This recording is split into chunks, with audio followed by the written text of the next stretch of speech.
Alors, je suis très fier d'être l'animatrice cet après-midi et de présenter nos conférenciers. Je suis content d'avoir Vincent Méville ici, de la Fédération du Québec. Lui et moi, on travaille très proche ensemble, de la propriétaire de la Fédération canadienne.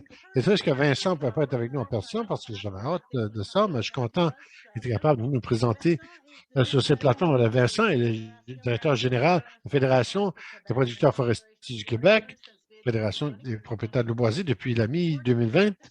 Avant qu'il ait pris cette position, il travaillait comme analyste des produits forestiers avec une firme qui spécialise dans les études macroéconomiques et les analyses de secteur. Avant ça, il a commencé sa carrière forestière comme économiste forestier avec la Fédération. Il est forestier professionnel, il est maîtrise de l'Université Laval. Alors, merci beaucoup et bienvenue, Vince. Merci beaucoup. Je suis vraiment content d'être avec vous aujourd'hui. Aussi, bien sûr, j'aurais aimé avoir l'opportunité de vous rencontrer tous en personne, mais, mais on vit dans des temps très différents. Je vais partager mon écran immédiatement pour montrer ma présentation.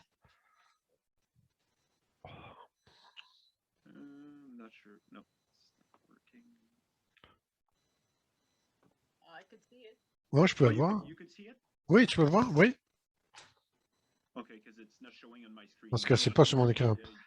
Alors, vous pouvez voir la première diapo, oui? Oui, parfait. Alors aujourd'hui, je vais vous parler de les forêts privées au Québec, les propriétaires du bois privé au Québec et aussi leur association qui dessert euh, et aussi comment on peut travailler ensemble pour mobiliser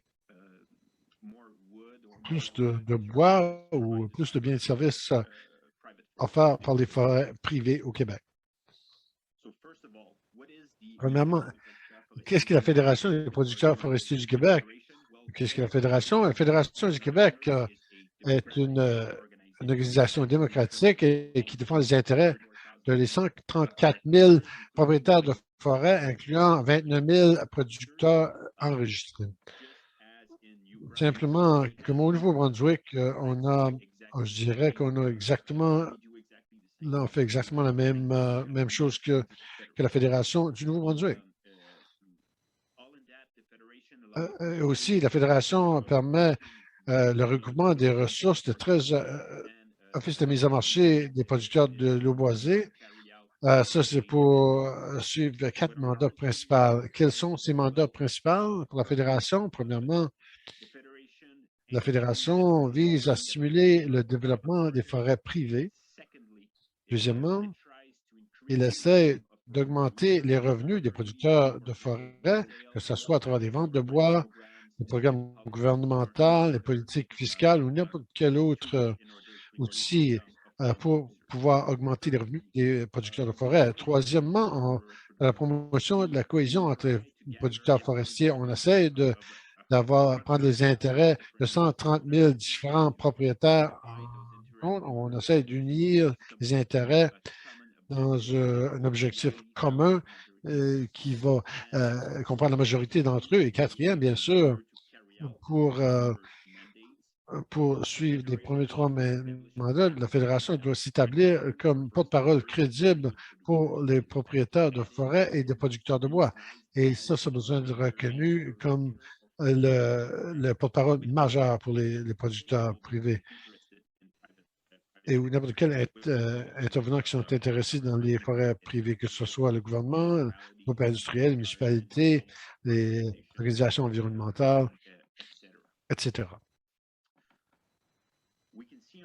On peut voir sur cette map les endroits où les forêts privées au Québec. Au Québec, les forêts privées sont un grand lien à la colonisation du territoire. Vous pouvez voir que les forêts privées sont vues proches des villes et des villages. Les forêts privées sont représentées par le vert pâle. Et c'est principalement dans la vallée ainsi que dans la vallée de l'Outaouais aussi, mais aussi à Abitibi-Témiscamingue, dans le nord-ouest, et aussi dans la région Saguenay-Lac-Saint-Jean, autour du Gros Lac, dans le milieu de la province. La map montre qu'il y a une dominance de forêts publiques en vert foncé à travers le Québec. Les forêts privées, elles représentent environ 16 de la superficie de la province et le reste, 84 c'est les forêts publiques. Aussi, un fait intéressant de cette map, vous pouvez voir que la majorité, sinon pas tous, les usines de production forestière sont situées proches des forêts privées. Vous pouvez voir tous les points rouges et jaunes et oranges sont toutes à l'intérieur des forêts privées, proches des forêts privées. Et comme on l'a dit plus tôt, il y a 13 producteurs de bois ou propriétaires de forêt, c'est les offices de commercialisation à travers le Québec. Ils sont tous affiliés avec la fédération. Et vous pouvez voir sur cette map, ça démontre où chaque office de commercialisation se situe à l'intérieur du Québec. Les forêts privées, comme j'ai dit plus tôt, ils comptabilisent environ 16 de toutes les forêts productives au Québec.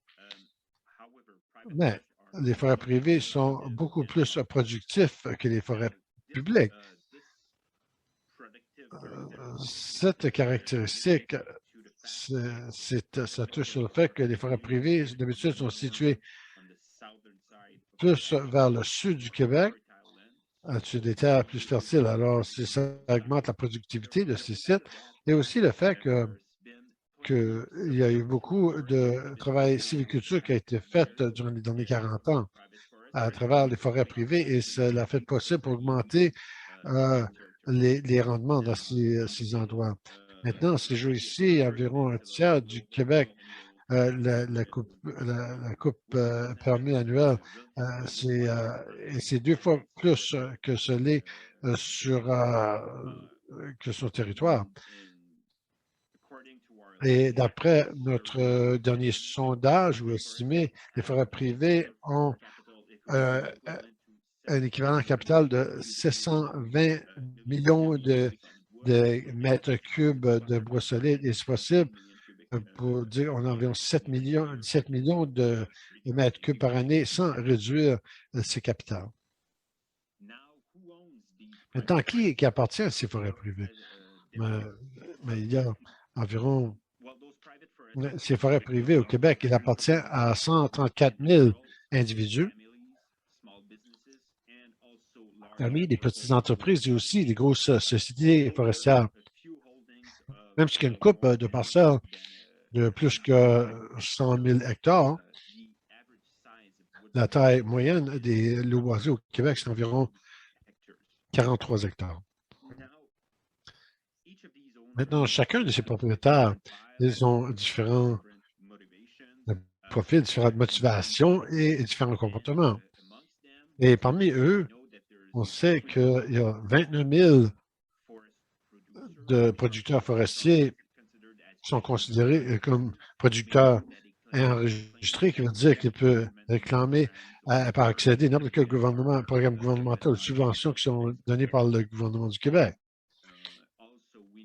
Mais aussi, on sait que chaque année, on a environ 20 000 propriétaires qui récoltent ou vendent du bois rond aux scieries, les moulins pâte et papier. Et ça ne veut pas dire que c'est toujours les mêmes propriétaires de loup boisé qui font la récolte chaque année, mais je dirais qu'environ, on a 20 000 de ces propriétaires qui récoltent chaque année, en moyenne. Maintenant, si on regarde les ventes du bois rond, elles ont atteint environ 6 millions de mètres cubes durant les dernières années et ça recouvre presque complètement la perte qui a eu lieu durant la crise plus qu'une décennie passée. Il y a eu, et quand on regarde ça à travers l'histoire, on a vu qu'il y a eu des changements structurels majeurs durant les derniers 50 ans. Et et avec un salaire aux produits que les producteurs vendaient au début, quand tout le boiron vendu à travers des offices de commercialisation, c'était tout au moulin de pâte et papier. Vous pouvez voir ça vers Paul. Dans les années 80, les années 90, les récoltes ont viré vers le bois de sillage. Il y avait une diminution de demande de bois à pâte et il y avait aussi une augmentation dans les bois de sillage. Et si on regarde en 2020, on peut voir qu'environ trois quarts du bois rond a été vendu pour les propriétaires aux scieries, tandis que les mounettes de pâte et papier et autres petites opérations, je dirais pas du niche, là, ils ont partagé plus ou moins le restant du volume qui a été vendu sur 200 moulins. Le potentiel des forêts privées au Québec demeure, je dirais, pas considération quand on regarde la coupe annuelle a permis le potentiel pour couper, qu'est-ce qu'ils croient chaque année dans les forêts des producteurs.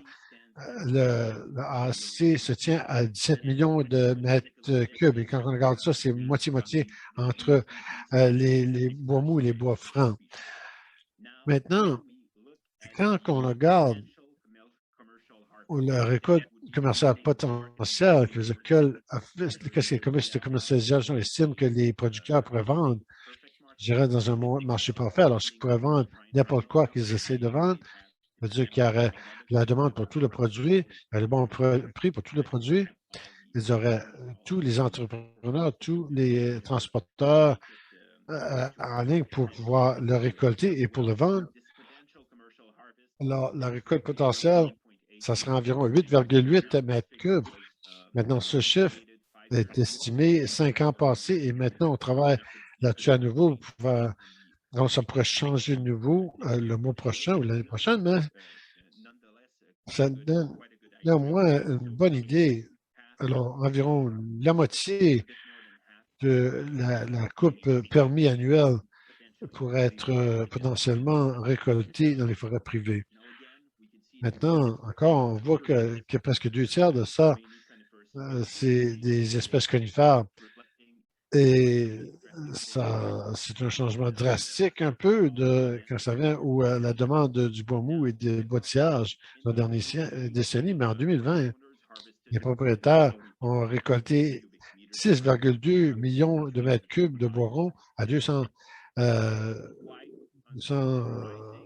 transformateurs. C'est surprenant, étant donné le marché du bois, que trois quarts étaient vendus, c'était du bois mou qui a été vendu. Maintenant, quand vous regardez le deuxième et troisième graphique, vous pouvez voir qu'il y a encore 2 ou 3 millions de bois rond des forêts privées qui n'ont pas trouvé de marché ou qui ne sont pas vendus.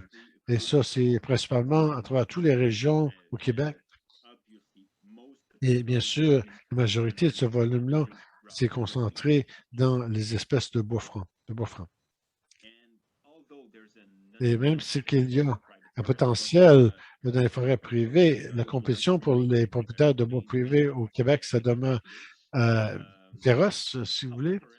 Les forêts publiques, c'est loin le fournisseur au moulin du Québec. Alors, si que le compétiteur principal, c'est le gouvernement.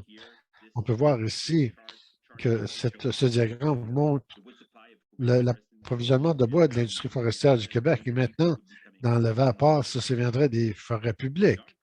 En vert foncé, on peut voir que l'approvisionnement des forêts privées et même ce qui a augmenté dans les récentes.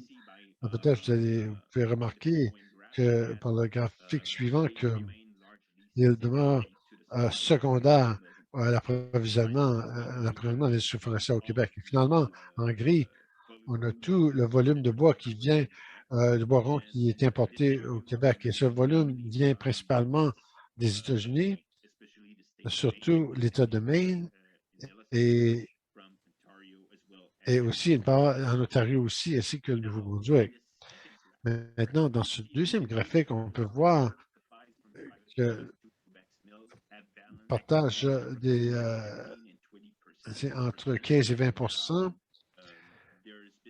Et maintenant, il y a eu, je dirais, des changements depuis un décennie passée, quand que le AAC des forêts publiques a été coupé au Québec. Et ça a forcé les gouvernements ainsi que l'industrie de chercher de l'approvisionnement supplémentaire des forêts privées pour pouvoir compenser pour cette perte de forêts publiques. Maintenant, bien sûr, le gouvernement ainsi que les intervenants sont vraiment intéressés dans les forêts privées. Ils veulent augmenter ou ils ont cherché pour augmenter sa fiabilité sur cet approvisionnement. On souhaite pouvoir fournir ces moulins avec encore plus. Maintenant, dans ce contexte, comment est-ce qu'on pourrait augmenter les produits, la production des forêts privées au Québec et comment est-ce qu'on pourrait encourager un plus grand nombre de propriétaires d'eau boisée pour faire la récolte? D'après notre expérience à la Fédération, il y a 4 ingrédients qui sont essentiels en ordre séquentiel pour mobiliser le bois des forêts privées. Premièrement et principalement, la récolte, ça a besoin de correspondre avec la motivation personnelle du propriétaire. Si comme de motivation, la récolte ne va pas avoir lieu. Par exemple, vous avez quelqu'un, disons, qui les valeurs environnementales sont extrêmement élevées et il ne veut pas voir d'arbres coupés. C'est un tree hugger, par exemple. Si un tree hugger serait le propriétaire d'un lot boisé, n'importe quoi que tu pourrais faire pour essayer de le faire récolter du bois, ça ne fonctionnera jamais. Le prix du bois pourrait être le meilleur que ça n'a jamais été. Vous n'allez jamais pouvoir faire bouger cette personne. Maintenant, qu'est-ce qui est l'intention des propriétaires d'eau boisée? Est-ce que la récolte correspond à leur motivation? Mais ici, au Québec, environ presque 10-15 ans, on fait un sondage parmi les propriétaires au Québec. Maintenant, le dernier sondage qui a été fait, c'était en 2012 et c'était un sondage qui a été, je pense que si je m'en souviens bien, c'était 1743 personnes qui ont répondu, qui ont participé dans ce sondage à travers toutes les régions du Québec. Et on peut voir à travers ces sondages-là qui ont été faits au fil du temps, on peut voir qu'il y a plusieurs changements sociologiques parmi les propriétaires de l'eau boisée comparé au premier sondage en 1973 et le dernier qui a été fait en 2012. Et il y a des bonnes chances que les changements sociologiques ont continué ou les tendances ont continué depuis 2012. Probablement qu'on pourra le voir à nouveau quand on fait le prochain sondage en 2023-2025. Aussi, je serais surpris si que les changements sociologiques ou si le sondage serait beaucoup différent au Québec qu'il est au Nouveau-Brunswick. Je pense que ça va vous donner un peu d'une idée de ce qui se passe aussi au Nouveau-Brunswick, mais je ne peux pas le confirmer certainement. Premièrement, on peut voir que l'agriculteur qui appartient le bois a réduit de 41 en 1973 à 14 en 2012. On peut voir qu'il y a moins en moins de propriétaires d'eau boisée qui vivent sur la terre. Deuxièmement, on voit une augmentation dans les retraités de 11 en 1973 à 33 en 2012. Alors, essentiellement, on peut conclure que les propriétaires de l'eau boisée vieillissent. Troisièmement, on voit une augmentation dans le niveau d'éducation parmi les propriétaires, ainsi qu'on voit à travers la société. Pareil qu'on voit dans la société. Maintenant, est-ce que les changements sociologiques, est-ce qu'ils ont une application ça affecte la motivation des propriétaires pour aller vers la récolte. Oui, certainement, mais quand on regarde la motivation des propriétaires d'eau boisée, on peut voir que même s'ils changent au fil du temps, les propriétaires d'eau boisée évoluent au fil du temps, on peut néanmoins voir que leur motivation correspond, par exemple, à la récolte. Si on regarde ce diagramme, ceci, c'est les motivations. D'après le sondage que les propriétaires de l'eau boisée, c'est la motivation. On peut voir qu'il y a plusieurs motivations pour eux et je douterais que ces motivations sont différentes au Nouveau-Brunswick. Là, le plaisir à gérer une forêt, 84 ont le plaisir à gérer leur forêt. On peut aussi voir que la moitié ont l'intention de produire du bois de pâte et du sciage pour un tiers pour générer de revenus supplémentaires. Alors, la récolte, c'est une motivation de la majorité des propriétaires quand il appartient à un lot boisé. Maintenant, motivation multiple des propriétaires, ils n'ont pas nécessairement de conflit avec les activités de foresterie. 81 font la récolte du bois de chauffage. Et on a 43 qui récoltent le bois mou ou le sciage. Cette question dans le sondage c'était est-ce que vous avez fait de la récolte du bois de chauffage dans les 5 ans, même chose que le bois de bois mou et le sciage. On voit que 43 des propriétaires ont fait de la récolte du bois mou et du bois de sciage dans les 5 ans, alors entre 2007 et 2012. Essentiellement, alors on a presque 86 de répondants qui ont dit qu'ils avaient récolté du bois de leur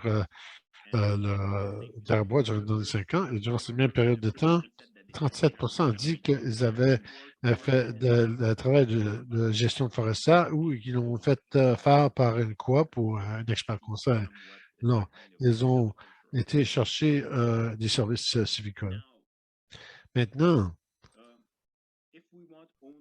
si on veut que les propriétaires de faire la récolte, la deuxième chose plus importante, c'est que la récolte doit être une opportunité financière pour la propriété de l'eau boisée.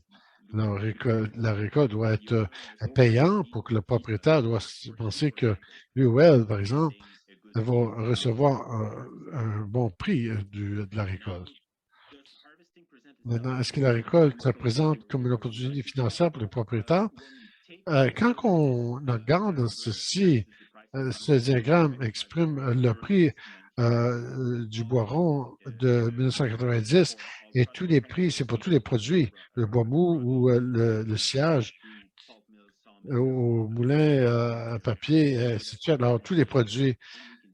Et on peut voir, c'est tout ajouté à l'inflation aussi. On peut voir qu'après chuter dans la dernière crise, le prix du bois rond n'a pas repris la perte qui a été encourue à ce temps-là. On peut dire que depuis la crise, le prix du bois rond a augmenté environ au même rythme que le taux d'inflation. Alors, les prix sont maintenus, le niveau, une fois que l'inflation est comptabilisée. Maintenant, la récolte continue au Québec. Alors, ça a l'air comme si un peu ça vaut la peine, je dirais, financièrement. Mais même si que ça vaut la peine du côté financier, on voit qu'il y a eu la lacune entre le prix des sièges et a grandi de façon substantielle au fil des années. Bien sûr, ça, c'est C'est une source de frustration, si vous voulez, pour les propriétaires. Et aussi, c'est inquiétant, étant donné du fait que les propriétaires de l'eau boisée euh, n'ont pas récupéré l'argent qu'ils ont perdu durant la crise. L'industrie forestière, une belle année 2021 avec des prix records, ça n'a pas transféré complètement aux propriétaires de l'eau boisée, par exemple. Maintenant, c'est inquiétant parce qu'on est dans un secteur à cycle. Qu'est-ce qui va arriver quand les prix commencent à chuter, comme qui est arrivé, par exemple, en 2005 à 2010, ça va être un enjeu majeur. Maintenant, le troisième ingrédient pour pouvoir mobiliser le bois, le vent de bois dans les produits forêts privés, c'est le fait que les règlements, le traitement des impôts, des revenus doit être raisonnable. Alors, on a besoin d'avoir un système d'imposition qui encourage les récoltes, à fin de compte. Si la récolte ne conflie pas avec les valeurs du propriétaire et ça se présente comme une opportunité financière, le propriétaire va considérer autre incitatif ou peut-être des désincitatifs aux productions de bois. Maintenant, on sait que le gouvernement du Québec a mis différentes mesures législatives et taxations qui encouragent directement la production de tous ces exemples-là qui ont été montrés ici, dans la colonne à gauche. On peut voir que ça inclut un coût partagé pour les activités de gestion des forêts, ça inclut un crédit d'impôt pour le travail de sylviculture, l'application de la loi qui respecte la conservation des terres agricoles, qui limite des constructions, ainsi de suite, dans les endroits qui est considéré comme ici, on appelle ça des terres de forêt verte. Et on a aussi la provision de taxation pour les propriétaires qui va réduire les gains capital quand on transfère les terres à vos enfants. Ça, c'est des exemples de les choses réglementaires qui vont encourager la mobilisation des groupes de bois dans les terres privées. Mais aussi, il y a autre mesure qui nuit à ces efforts. On a, premièrement, on a des impôts qui augmentent beaucoup et ça a empêché la coupe pour les producteurs. On a des règlements municipaux qui visent à protéger la couverture forestière. Ils ont devenu très restreints et j'ai vu où ça peut être des restrictions créatives. Ça devient un enjeu majeur pour les propriétaires d'eau boisée pour naviguer à l'intérieur de ces règlements administratifs municipaux pour continuer les permettre de continuer à travailler leur terre et récolter du bois. Mais aussi le fait que certains, sinon pas tous, les mesures de taxation ne prennent pas en considération les caractéristiques de le travail sylvicole. Et c'est un problème majeur. Dans certains cas, c'est comme si que la production de l'eau est taxée plus haut qu'autres secteurs économiques, par exemple. Et quand on regarde ceci, essentiellement, qu'en fait, est-ce que les systèmes réglementaires encouragent la production de bois? La réponse est oui et non. On a vu tous ces intérêts en conflit. Ils augmentent parmi, quand ça vient aux forêts privées au fil du temps. Quatrième, on sait que du soutien technique doit être disponible pour encourager la récolte et le transport du bois, assurer le travail sylvicole pour mettre des endroits récoltés de nouveau en production. Les travailleurs de production de l'eau boisée ont besoin de l'aide technique. Maintenant, quand c'est le gouvernement du Québec, ils ont essayé d'établir un partenariat de propriétaires pour augmenter la production, l'approvisionnement de bois des forêts privées. Et depuis 1942, Québec a mis en œuvre plusieurs mesures pour encourager la propriétaire de boisés pour gérer les forêts et fournir du bois à l'industrie. Maintenant, au fil des années, le gouvernement du Québec a offert une série d'initiatives pour encourager les propriétaires de boisés pour gérer leurs forêts. Ça a commencé en 1942 avec une visite des professionnels et techniciens, mais c'était abandonné quelques années après. En 1942, il y avait aussi la distribution des petits arbres. Il y avait un gel sur les évaluations forestières. En 1965-86, le financement pour acquérir de l'équipement et des terres depuis 1975. On a eu de l'aide technique et financière qui sont dans des coop depuis 1974. On a des crédits d'impôt pour le travail civicole depuis 1986 et en 2006 et 2009, il y a eu la moyenne de revenus à l'augmentation. Et récemment, il y a la création d'une catégorie qui permettait aux municipalités de réduire les taux d'imposition des propriétés forestières. En même temps, la province a travaillé avec des propriétaires de l'eau boisée et l'association de producteurs de bois pour établir le cadre législatif et en faisant la mise en marché collective de 1976 et le regroupement des coops et ça, c'est arrivé en 1975. Ceci, ça permet l'établissement des syndicats pour les coops. Maintenant, quand on regarde aux intervenants privés, les forêts privées au Québec, on peut voir qu'il y a plusieurs personnes qui sont impliquées dans la gestion des forêts privées au Québec. Maintenant, les propriétaires individuels qui sont au centre de cette graphique ici, ils reçoivent de l'aide des offices de mise au marché, et ainsi de suite. Mais on a des municipalités à plus haut niveau qui mettent en vigueur les règlements et les règlements administratifs pour protéger le territoire.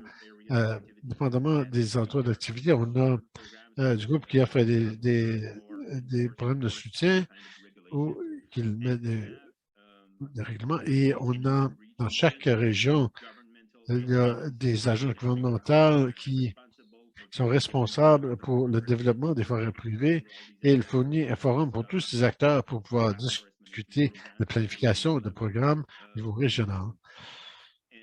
Et quand on le regarde, essentiellement, on a environ 150 organisations qui travaillent de façon active, soit très proche ou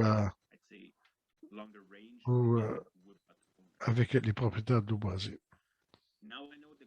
Maintenant, je sais que le diagramme précédent est un peu compliqué. Alors, pour simplifier ça,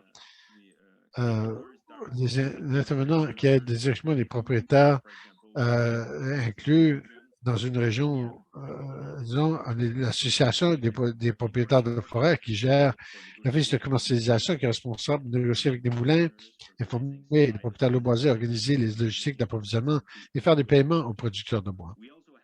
On a aussi plusieurs coopératives qui offrent des services de sylviculture, ainsi que des experts conseils privés qui offrent ces mêmes genres de conseils et services et financement. Un groupe qui établit les priorités sylvicoles dans les régions et qui administre des subventions aux propriétaires de boisés. La majorité des services techniques qui sont offerts aux propriétaires vient soit des coopératives, des experts conseils ou des associations de propriétaires. Et l'Office de commercialisation qui gère. Alors, les coop et les experts conseils, on a reçu d'environ 100 coopératives et experts conseils privés qui offrent de la technique dans la gestion des forêts, de la direction aux propriétaires pour gérer leur lot de bois, ainsi que les services civicoles aux propriétaires qui aimeraient avoir ces services faits par quelqu'un d'autre. De l'autre côté, vous avez des associations des propriétaires de forêts que la Fédération représente. C'est un réseau de 13 associations qui gèrent des services de commercialisation, qui offrent des services de marchand d'arbres. Et maintenant, l'Office de commercialisation est responsable pour négocier avec les moulins, informer des propriétaires, organiser les logistiques et faire des paiements aux producteurs de bois. Mais pas tous les produits au Québec sont couverts de façon identique dans toutes les régions. Par exemple, de 13 régions, on a 6, environ la moitié, qui couvrent tous les produits qui sont du bois mou et du bois de sciage. Et ça veut dire pleinement couvert, ça veut dire que l'association négocie un prix, il paye le producteur, il négocie le volume de bois avec l'industrie, ils font le transport et tout ça. Et on a dans tous les autres associations, l'association fait toutes ces choses-là. Pour le pulp, seulement, et pour le sciage, c'est pas aussi strict. Maintenant, ces 4 ingrédients que j'ai mentionnés souvent et j'essaie d'inclure dans ma présentation. Ils sont tous vus en ordre séquentiel. Je pense que ça pourrait aider les intervenants au Québec, aussi au Nouveau-Brunswick aussi, pour pouvoir atteindre de plus hauts buts.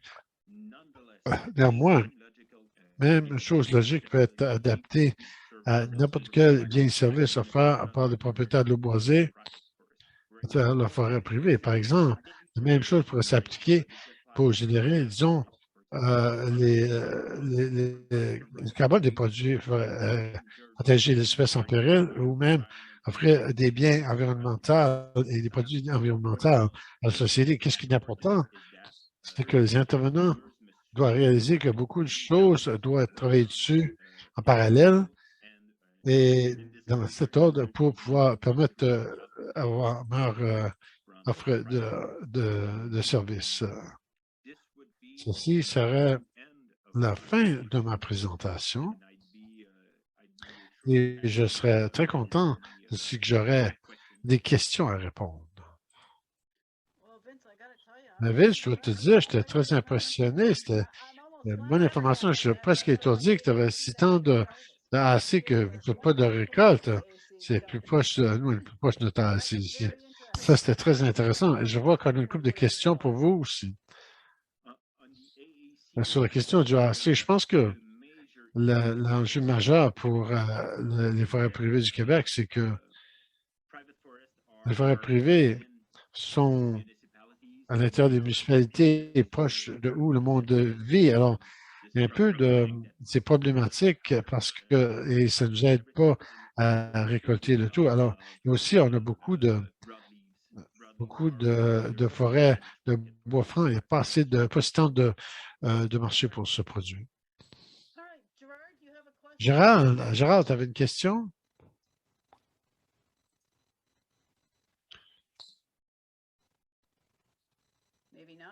Peut-être que non. Merci beaucoup pour participer, M. Melville. Thank you very much for participating.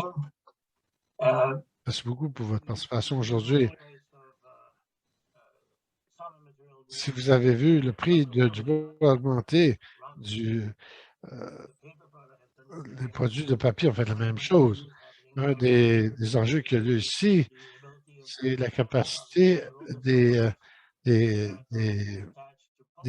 compagnies de sièges attachées au marché de bois pour avoir un prix décent pour le bois. C'est le même problème au Québec.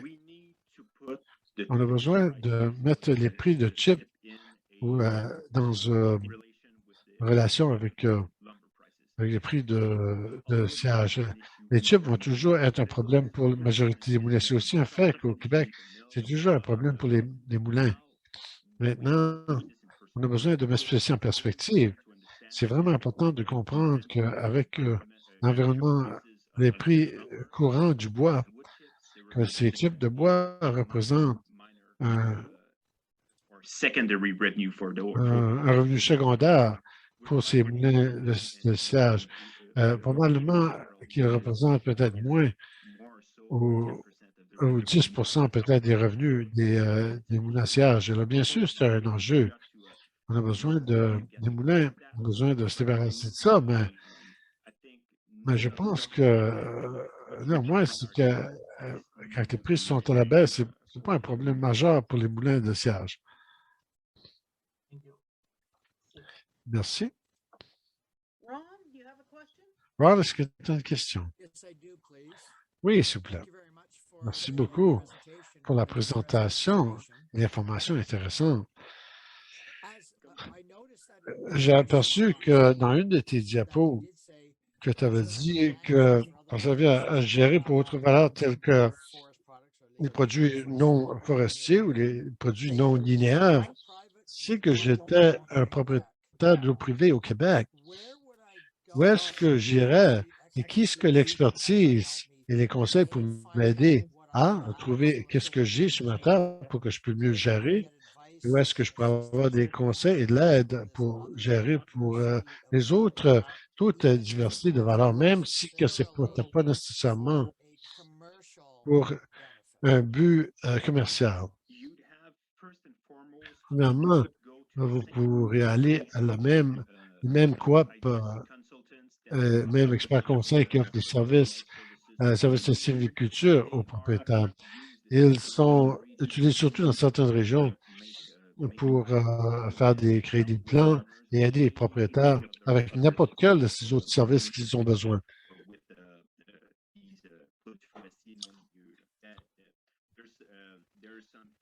Il y a de l'expertise qui est trouvée dans le système autour de ces experts conseils et aussi d'autres experts conseils qui ne sont pas directement dans la loupe, mais il fournit le même genre de service aux propriétaires de l'eau boisée à travers le Québec. Okay, so just a quick follow-up. Non, juste un suivi rapide. Alors, cependant, il y a des individus, des groupes d'individus qui ont l'expertise pour pouvoir offrir des conseils spécifiques dans ces autres choses, autres que la foresterie traditionnelle. Oui, exactement. Par exemple, on a un de nos associations forestières ici, dans la région de Mauricie, où il offre, au fil des années, il offre des services civicoles aux propriétaires de l'eau boisée, mais depuis 2010, ils ont commencé à être intéressés par les champignons forestiers. Alors, ils ont travaillé beaucoup là-dessus et ils donnent des conseils aux propriétaires de l'eau boisée qui aimeraient le cultiver ou avoir de l'information sur ce genre de produits. Okay, thank you very much. Merci. Merci beaucoup. Okay, that's cool. Chris, you have a question? Oh, Chris, est-ce que tu as une question? Yes, thank you, Susanna. Oui, merci, Suzanne. Thank you for joining us today. Merci pour te joindre à nous aujourd'hui, Vincent. Une très belle présentation. I had a couple or three questions. J'avais trois questions que j'avais écrites, mais certains t'ont répondu durant ta présentation. Les similarités entre le bois que tu avais mentionné que les propriétaires de l'eau boisée au Québec ont vécu durant les derniers 18 mois. C'est que c'est soulager les propriétaires au Nouveau-Brunswick ont vécu exactement la même chose, aucun mouvement quand ça vient au prix. Tu as mentionné aussi, j'ai une couple de points rapides. Je crois que tu avais dit que le gouvernement livre le programme de sylviculture aux propriétaires du Québec. Est-ce que c'est ça que tu as dit? Oui. En fait, ils font l'administration des subventions. Alors, ils donneraient un budget, disons, pour, par exemple, un propriétaire coopérative de forestière et pour qu'ils puissent faire des services de sylviculture directement sur leur terre. C'est la prochaine question. Si vous suivez la politique ici, ce n'est pas un secret que les 7 offices de mise en marché ont été contestés durant les dernières années pour essayer d'établir des contrats avec les moulins. Ça veut dire qu'au Québec, on essaie d'avoir une idée pour la situation qui existe maintenant. Tu dis qu'il y a 13 l'Office de commercialisation, je pense que tu avais dit que dans le cas d'au moins 6 qui sont responsables pour tout, la mise en marché des produits, il y avait des exceptions, je pense que tu avais dit pour les bio de Beaumont. La question, c'est que si l'Office de commercialisation dans les 6 régions a l'air d'avoir utilisé le mot exclusivité, si qu'il ferait un effort pour négocier un prix de la part des propriétaires, est-ce que les moulins ont la capacité de trouver un tour des offices de commercialisation et travailler directement avec le producteur au Québec? C'est ce qu'on fait au Nouveau-Brunswick. Il peut toujours essayer, mais on a besoin de les arrêter. Ils n'ont pas le droit, mais on a le même problème que vous. Maintenant, au Nouveau-Brunswick, par exemple, certains offices de commercialisation au Québec, ceux qui ne coupent pas des lieux, par exemple, ils essaient d'avoir une certaine exclusivité sur les sièges. Et on voit exactement le même problème avec l'industrie forestière. Les entrepreneurs, des transporteurs, ils essaient tous d'handicaper les associations et ne veulent pas laisser gérer le siège. Alors, on ne voit pas nécessairement la même chose, mais probablement les mêmes enjeux. Des points que je veux faire de même sur ça, je crois que Nouveau-Brunswick a été mis au courant peut-être 2-3 ans passés qu'il y avait une contestation judiciaire au Québec de certains représentants d'industriels contre la structure de mise en marché. Est-ce que ça continue ou est-ce qu'il y a eu une conclusion à ça ou est-ce que en fait, la contestation judiciaire qui a eu lieu, il y a eu 3 contestations judiciaires. Ça a commencé en 2017 dans la région du sud du Québec. C'était l'Office de commercialisation qui voulait avoir l'exclusivité des sièges inaudibles. Il y a eu un grand défi et ça a commencé en 2017. Ça a été contesté par l'industrie forestière et on a finalement eu la décision la semaine dernière après 4 ans et plusieurs échanges avec des avocats. Mais l'association des propriétaires de forêt n'ont pas pu avoir l'exclusivité maintenant. J'imagine qu'ils ne vont pas reconsidérer, mais peut-être qu'ils vont travailler sur un projet un petit peu plus loin dans le futur. Mais depuis 2018-2019, la même chose dans la région du Côte-Sud. Mais ils n'ont pas été donnés l'exclusivité sur le siège non plus. Et maintenant, dans la région du Québec, même chose. On a l'association forestière veut avoir une certaine exclusivité je dirais, il veut changer les règlements pour pouvoir négocier le prix du siège au Québec. Alors, on a beaucoup de problèmes légaux qui datent de quelques années maintenant. Alors, pour clarifier, vous avez certains des offices de mise en marché qui ont pu établir l'exclusivité. Oui. Mais ceci, c'est arrivé, je dirais, plusieurs années passées, décennies passées, 20, 30 ans passés. Mais dans l'histoire récente, dans les dernières quelques années, ils n'ont pas été capables de s'établir. Merci beaucoup. Bienvenue. Vince, je veux vraiment te remercier pour prendre le temps pour nous informer beaucoup plus, surtout la situation au Québec. C'était très intéressant, comme vous voyez. Beaucoup d'intérêt de notre côté. Alors, merci beaucoup pour vous joindre à nous aujourd'hui et faire cette présentation. C'est un plaisir et j'aurais aimé pouvoir vous rencontrer tous en personne. Je souhaite pouvoir le faire dans le futur. Ce serait excellent. Merci encore une fois. Merci. À toi. La prochaine, sur l'ordre du jour, on a Steve Spear. Steve est un forestier professionnel et travaille dans l'industrie forestière depuis 1998. Il était le forestier pour Weyerhaeuser de 98 à 2003. Et en 2003, hein, il a commencé à gérer sa propre firme de consultation SPS, Forestry Environmental, où il était expert conseil sur les questions environnementales pour des clients en Nouvelle-Écosse, Colombie-Britannique et Saskatchewan. Là. Beaucoup d'expérience à travers le monde. Dans les quelques années, il travaille pour l'Office de mise en marché et pour donner quelques années, il était gérant de silviculture. Alors, bienvenue Steve, j'ai hâte d'entendre ce que vous avez à dire, qu'est-ce que vous pouvez nous offrir. Merci. Bonjour tout le monde, vous m'entendez? Oui. Si je peux partager mon écran ici.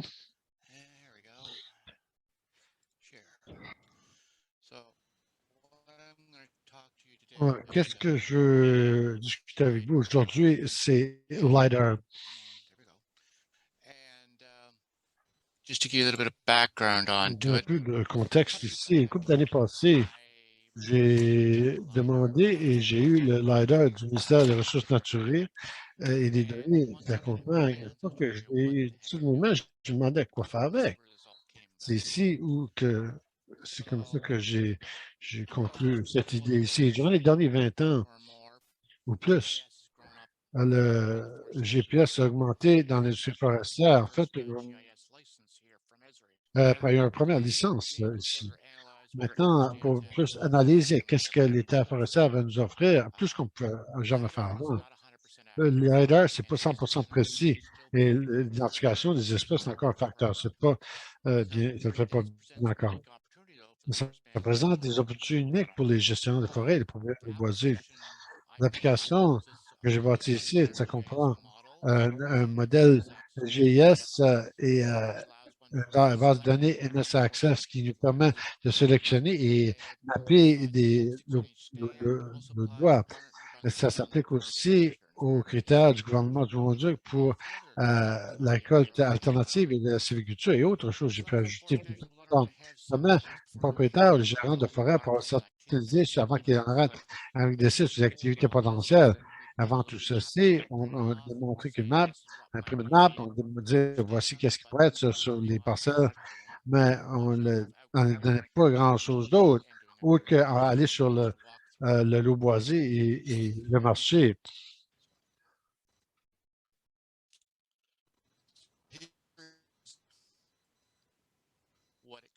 Alors, voici qu'est-ce que ça ressemble un peu. C'est un projet GIS. Les maps-là sont collées par toutes les parcelles qui sont ramassées et les numérotes aussi. C'est appelé un Map Reporter. Alors, si on utilise la couverture, les données de LiDAR, le buffer layer, equipment layer, soil layer et PID layer 2, ces choses-ci sont accédées de façon autonome pour que l'outil fonctionne. Parce qu'ils n'ont pas besoin de tout être utilisés. Certains qui sont mis à côté pour la planification de la gestion de la forêt pour plus tard. Une fois que l'outil a été mis en place, ça crée plusieurs niveaux. Plusieurs couches qui sont composées dans la base de données. Un, c'est EcoClip, alors clip du site écologique, Forestry, qui est les points leaders sur le boisé, le numéro de PID qui a été sélectionné, le clip du sol, des couches de sol, et aussi quelque chose qui est appelé une combinaison de woodlot, buffer et LiDAR combiné. Alors, comment est-ce que ça fonctionne?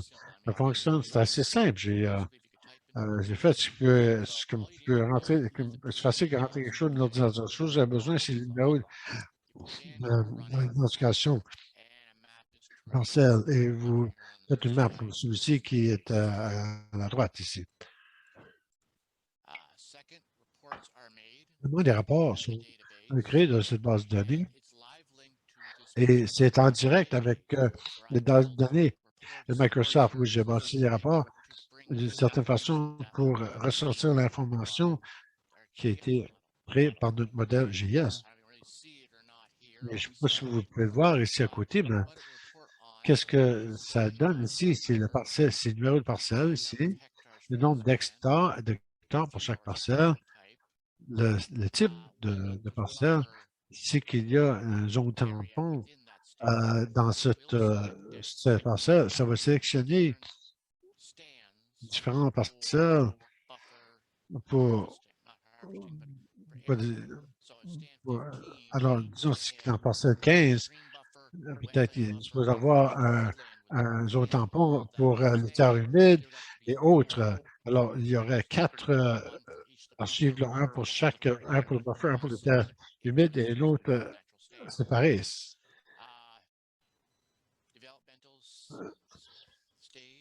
Les étapes développementales couvert forestière, ça c'est mais je l'ai mis là. Est-ce qu'il y avait d'autres traitements précédents étaient faits sur la terre qui est dans la couverture de la forêt à ce temps-là? Et voici ce qui arrive dans le rapport du LiDAR elle-même. Alors, du LiDAR, vous avez la taille moyenne calculée, le, le diamètre marchandable et le volume du parcelle qui est calculé en utilisant le volume net multiplié par la superficie. C'est assez direct alors. Maintenant, il y a aussi un rapport, je ne sais pas si je l'ai ici, mais c'est pour le produit. J'ai pu aussi créer un rapport pour le volume par produit. Le LiDAR, ces endroits ici, j'utilise en utilisant ça, je peux regrouper et déterminer combien de volume que chacun de ces classes de diamètre était. Et je les ai mis en place pour que au 10 à 14 cm, à 16 à 24 cm et 26 à quelques centimètres. Alors, essentiellement, encore donc ça vous donne une idée de qu'est-ce qui pourrait exister pour les produits sur la terre de l'eau boisée. Une autre chose ici, on peut voir à côté, j'étais capable de prendre les données et prendre les critères de la province qui est utilisé pour le programme gouvernemental. Et j'ai mis là-dedans et j'ai dit, regarde, je fais ceci, cela, cela et cela. Et ces types de parcelles, ça pourrait être potentiellement cette activité ici. Alors, comme ce rapport nous l'a dit, expliqué, il n'y aurait aucun PCT, mais certains de ces parcelles sont propres en plan d'opération, le genre de. Et cette façon-ci, ça ne dit pas 100% que ces parcelles sont disponibles pour ça, mais ça nous dit, l'indication, c'est que ces parcelles pourraient avoir là-dedans et ensuite, on peut se concentrer sur ceux-là seulement pour les préévaluations. Voici le rapport de produit que j'ai construit. Il faut voir ici que ça fournit encore beaucoup d'informations du leader. Alors, taille moyenne, diamètre moyenne et les estimés du volume par produit. Maintenant, ces chiffres ne vont pas s'ajouter aux mêmes choses partout. C'est un peu différent. Donc, comme j'ai dit, ceci, ça vous donne une meilleure idée de ce qui existe sur nos privés. J'ai eu une longue discussion avec le professeur à l'Université de Nouveau-Brunswick. Pas regarder les chiffres comme en pourcentage. Par exemple, que je peux vous donner, c'est que disons que le pulp était 100 mètres cubes, le sel c'était 50, le bio 50. Mais le pulp, c'est qu'on prend 50 du volume. Alors, 50 de votre volume, ça pourrait être environ le pulp. Maintenant, voici un que j'ai pu mettre pas si longtemps que ça, utilisant certains critères du gouvernement et une couple de petits trucs. J'étais capable de produire un rapport sur l'habitat. Et avec ça, je peux estimer environ si qu'un parcelle pourrait qualifier ou ne pourrait pas qualifier pour certaines qualités d'habitat,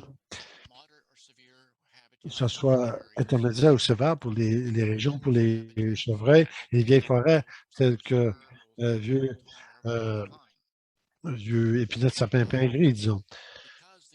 Parce que c'est utilise certains critères, c'est pas dans le LiDAR, mais il y avait un truc dans la cour de chevreuil qui nous permettait d'utiliser la hauteur, le diamètre pour déterminer si il qualifiait ou non. Maintenant, tout que vous mentionnez tantôt, les écocides, les sols, ainsi de suite, il faut créer les plans de gestion des forêts.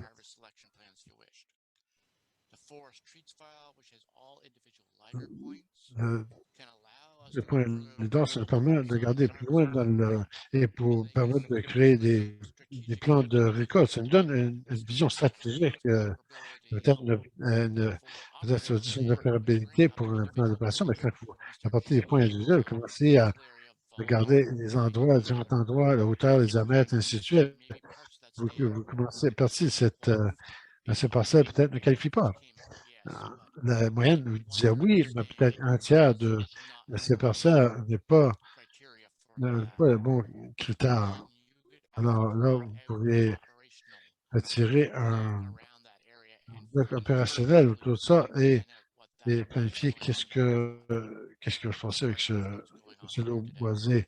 Monsieur, je m'engage un peu, j'ai pas problème aujourd'hui. L'autre chose aussi sur le côté, pour voir, c'est les ombrages. C'est quelque chose que l'ARA produit, que essentiellement enlève le tout vous prenez tous les sables, les arbres, les sols, quoi que ce soit, et ça vous montre qu'est-ce qui va être dessous. Et c'est excellent. Ça peut vous montrer les fondations, les routes, des ruisseaux non identifiés. Et je trouve que c'est excellent pour regarder des niveaux d'élévation sur les lots boisés, installer des routes. Il y a plusieurs utilisations que vous pouvez utiliser pour. Maintenant, la question est que je viens tout juste repasser les choses techniques.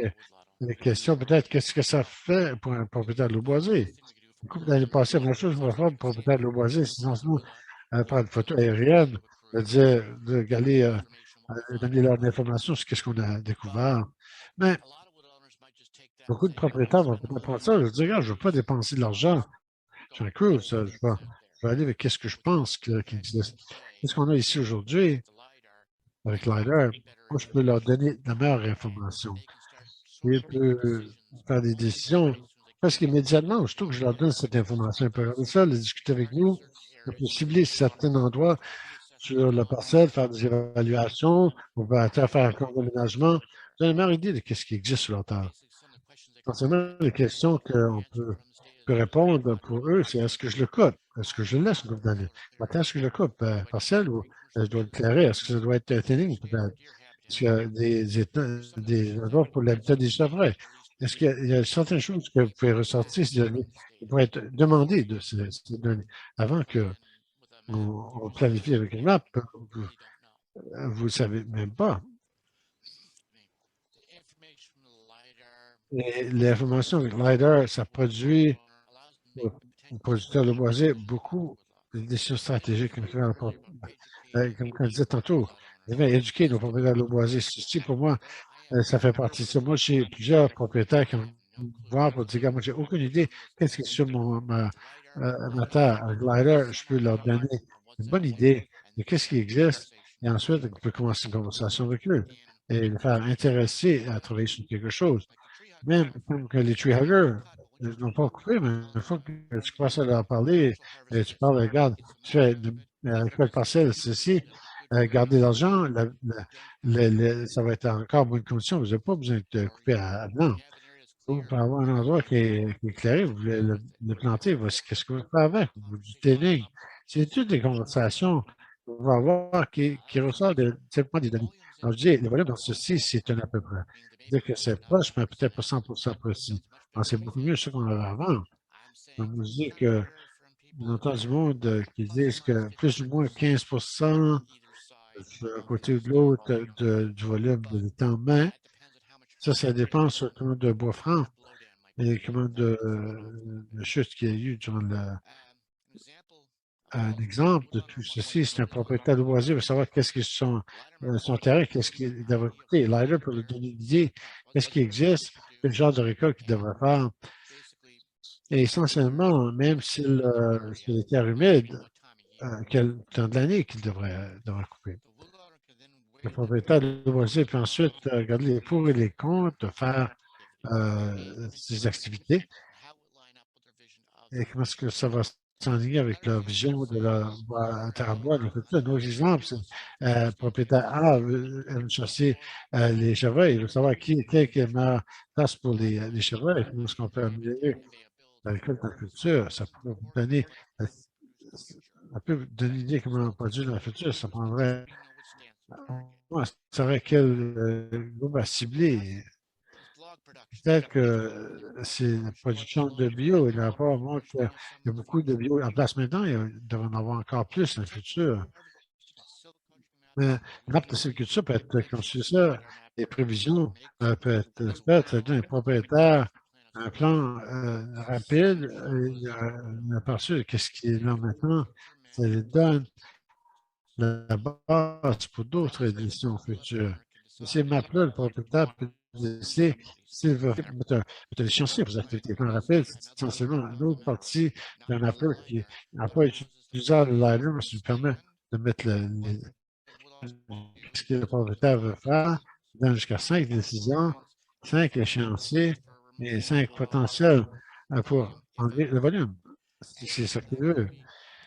Et ça peut être mis en place bien en direct à ce dossier. Ensuite, les maps peuvent être faites de ça et vous pouvez avoir ça immédiatement. Ensuite, j'ai aussi faire des plans d'aménagement parce que c'est plus facile pour me faire de cette façon.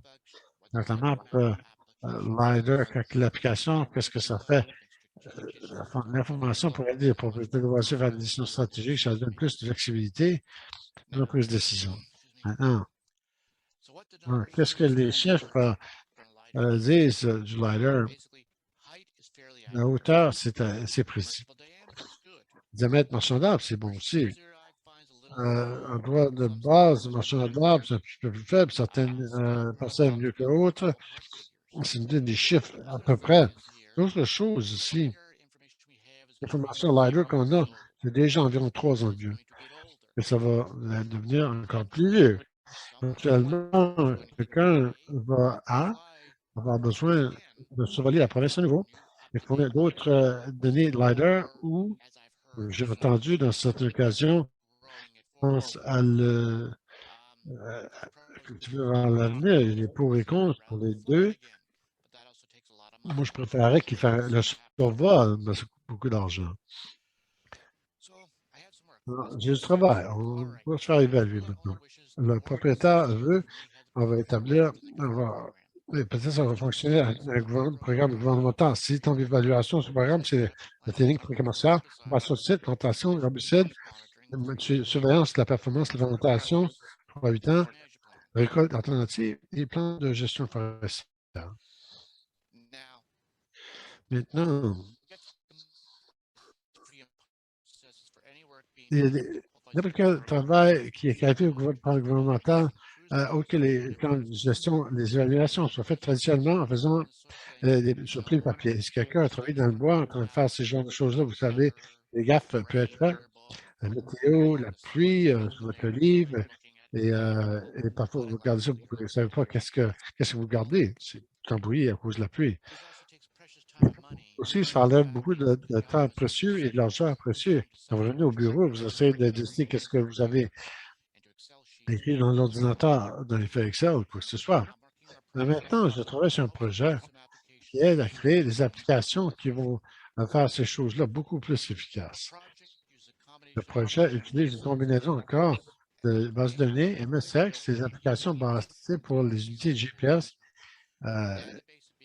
Les bases de données qui est construit, c'est un système de gestion de programme. Une fois que c'est fini, ils vont insérer des informations là-dedans, travailler sur les plans, mode d'archives, garder compte des jobs courants, donner des traitements par année. Autre rapport, le base de données entre manuels seulement. Dans le moment, mais je regarde à faire des applications pour ces techniciens qui peuvent l'utiliser dans le bois. Ceci, c'est le blanc du leader. Si c'est pour la base de données, le nouveau que je suis en train de construire, ça permet les offices de rentrer l'information et peut suivre les avancements. Donc, les applications pour travailler dans ces bases de données. Peut-être vous vous demandez aussi, j'utilise Excel, on a tout ça, pas besoin de payer rien pour. C'est là et ça fonctionne. Euh, L'application sur l'appareil Android et c'est virtuel et aussi certaines personnes, les téléphones Android de certaines personnes, va être connecté et rentré. Il faut que vous êtes dans le bois, il faut que vous êtes de retour au bureau, il faut télécharger l'information qui arrive essentiellement. Au lieu de prendre toute une journée pour dire qu'est-ce que vous avez écrit dans votre livre, maintenant, ça prend environ 30 secondes. Les techniciens peuvent ensuite charger le numéro de traitement et un rapport peut être fait instantanément. Ça va être imprimé et sauvé comme PDF et est envoyé par courriel plus tard. Les choses intéressantes qu'on pourrait faire, c'est produire les plans de gestion forestière plus rapidement aussi, avec un rapport déjà établi, imprimé rapidement et inséré directement dans les documents de plan. Aucun temps à perdre pour créer ces rapports, c'est un peu de temps pour remplir le gabarit, faire les maps pour ajouter et je pense qu'on peut couper le plan à 15 journées dans le bureau à environ 1 heure et demie. Aussi, on souhaite avoir chaque plan dans vos années et là, on peut le suivre pour plus tard. Et je parlais avec une dame ce matin. De cette façon, on peut savoir quels plans sont en place, mais quand est-ce quel travail qui doit être fait dans ces plans-là. On peut appeler le propriétaire de l'oiseau pour dire, regarde, maintenant, 3 ans plus tard, vos plans dit que vous allez faire du travail.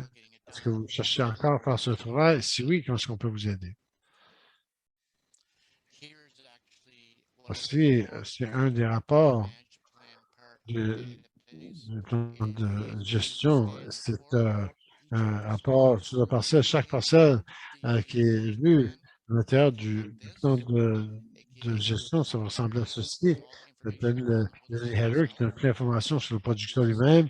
Ça donne le type de parcelle, c'est un parcelle naturel. La recommandation, parce que ici, je dirais qu'il devrait ça donne un volume par produit par espèce. Ça donne encore une fois volume par groupe de produits. Ça vous donne votre volume total en bas. Et là, ça vous donne un sommaire de l'information qu'on utiliserait pour déterminer sur l'éligibilité. Alors, la hauteur, le ratio, l'âge,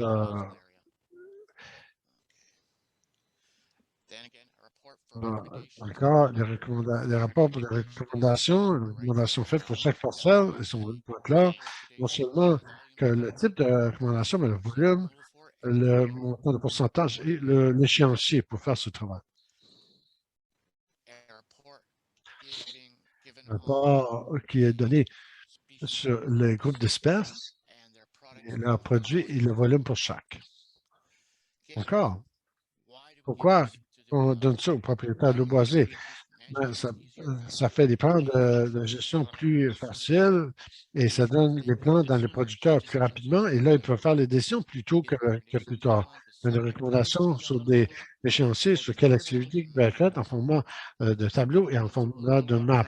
Ça donne le propriétaire de l'eau boisée un plan qui va les aider à bien gérer la vision pour leur terre à boire. Ça va fournir de l'information par parcelle et ça permet aux propriétaires de comparer entre les deux données.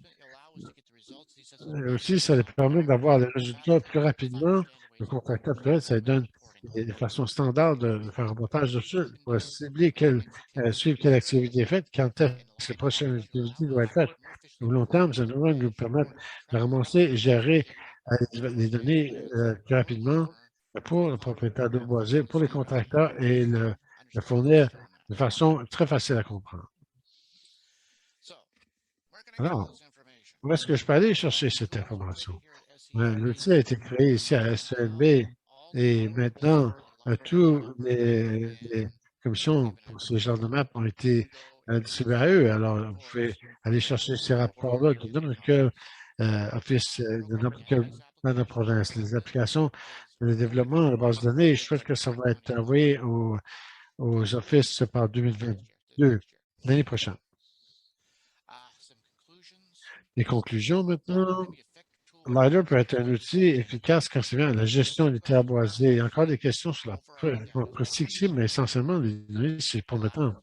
Elle permet de suivre un parcelle qui pourrait se trouver dans un programme gouvernemental de sylviculture. Les parcelles pourraient tomber les chiffres, on a découvert ça. Maintenant, voici un gros que je voulais vous dire, juste ici. La couverture de forêt doit être plus précise. Le couvert ici au Nouveau-Brunswick, surtout le privé, ne sont pas excellents. Souvent que je vois quelque chose disposé de une parcelle de bois franc, disons, 50 de l'érable rouge dessus. On suppose d'être l'épinette et l'épinette et sapin. Et là, on voit de l'épinette et d'autres types de bois. On voit que souvent que les activités ne sont pas faites à jour. Pas les nouveaux, les choses, mais les plus vieux. Parce que la gestion des programmes, ça nous permettrait d'être plus efficace dans le futur, avoir la formation requise par les administrations et personnel pour prendre plein d'avantages des applications. Je suis en train d'écrire le manuel pour ça ce matin. Alors, les critères ne devraient pas changer trop. La mise à jour, on a besoin de le faire. J'ai déjà mentionné ceci à la ministère des Ressources naturelles, que le moins de changements aux critères, le mieux. Chose à ressortir, c'est l'urgence des maps LiDAR et les applications vont nous permettre, les conseils d'administration et propriétaires de loisirs, de passer de façon plus stratégique. Vous avez à gérer les lots privés aujourd'hui, pour les éduquer, mieux les éduquer sur leur terre à bois, qu'est-ce qui était là, ça, c'est à. Et comme j'ai dit, il y a beaucoup de monde qui a hérité beaucoup, ont acheté des lots, moi qui a acheté des lots de l'extérieur de province, il ne sait pas qu'est-ce qui est dessus, il aimerait le savoir, il aimerait pouvoir le gérer. Ceci, ça nous permet de vraiment avoir une bonne conversation avec eux.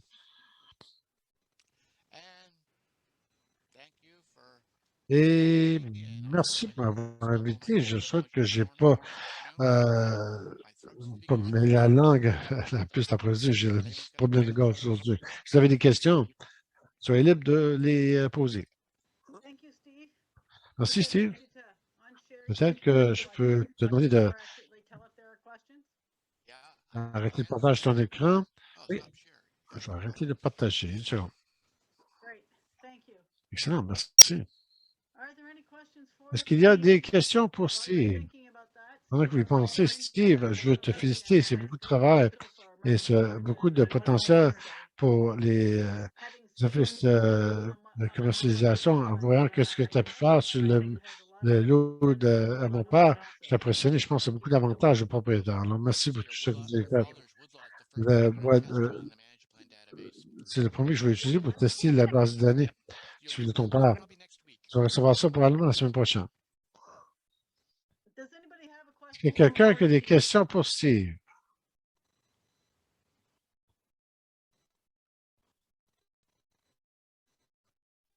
I see. Voilà. Aucune question, Steve. Alors, je veux te remercier. Je pense que c'est un excellent outil. Ah, il y a une question. Une seconde. Which LiDAR view Aucun problème. application is used? Inaudible, je n'ai pas compris. L'application qui est utilisée, LiDAR, l'application LiDAR qui est utilisée. J'utilise ArcGIS, ArcMap, la version desktop. C'est pas un programme de cartographie, mais la donnée LiDAR que j'utilise, c'est Advanced Forest Inventory. J'utilise Model Builder pour construire les composants de GIS pour assurer que ça fonctionne et pour produire les données aussi. Okay. Si tu réponds à ta question ou non. If not, Frank can certainly follow up. Sinon, on peut Honestly, simplement faire un I'll suivi avec toi. hear back maybe Pendant qu'on attend pour entendre, peut-être, est-ce que tu avais une autre question, Hazen? Oui, c'est pas une question, mais qu'est-ce que tu viens juste de dire, Steve? C'était très intéressant, le changement de technologie.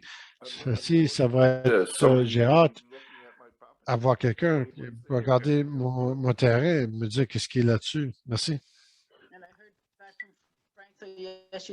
J'ai entendu de Frank vous dire oui, tu as répondu à cette question. Merci pour ça. Une chose avec cet outil aussi, quand j'ai eu les données, c'était 180 millions de points là-dessus.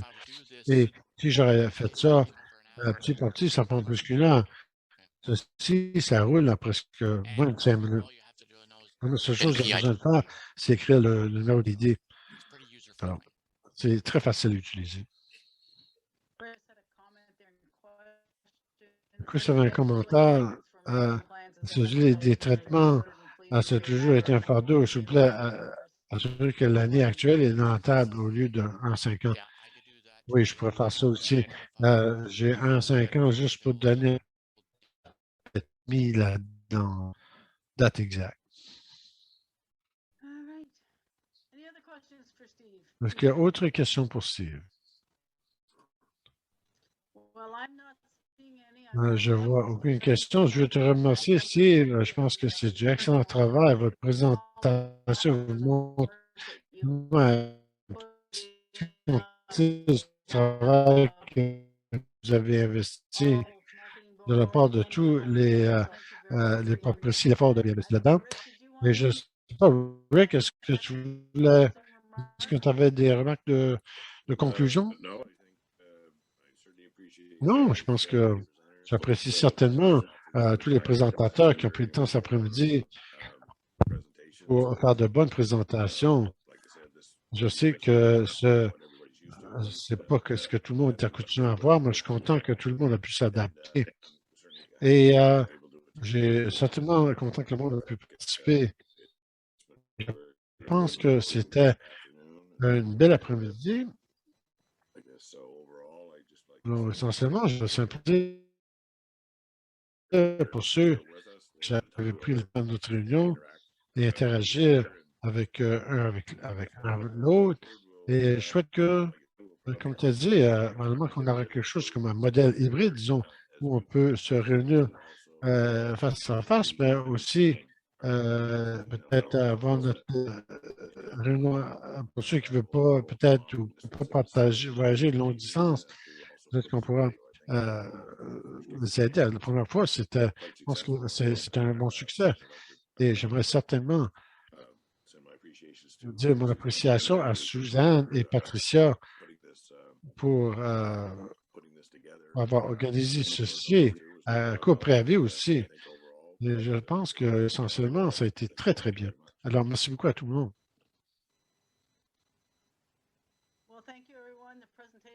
Merci à tout le monde. Les présentations vont être disponibles pendant, ça va prendre quelques jours pour les télécharger sur le site. Là, merci à chacun d'entre vous pour avoir participé. Si vous avez des commentaires ou questions, des suggestions, pour nous, à la Fédération,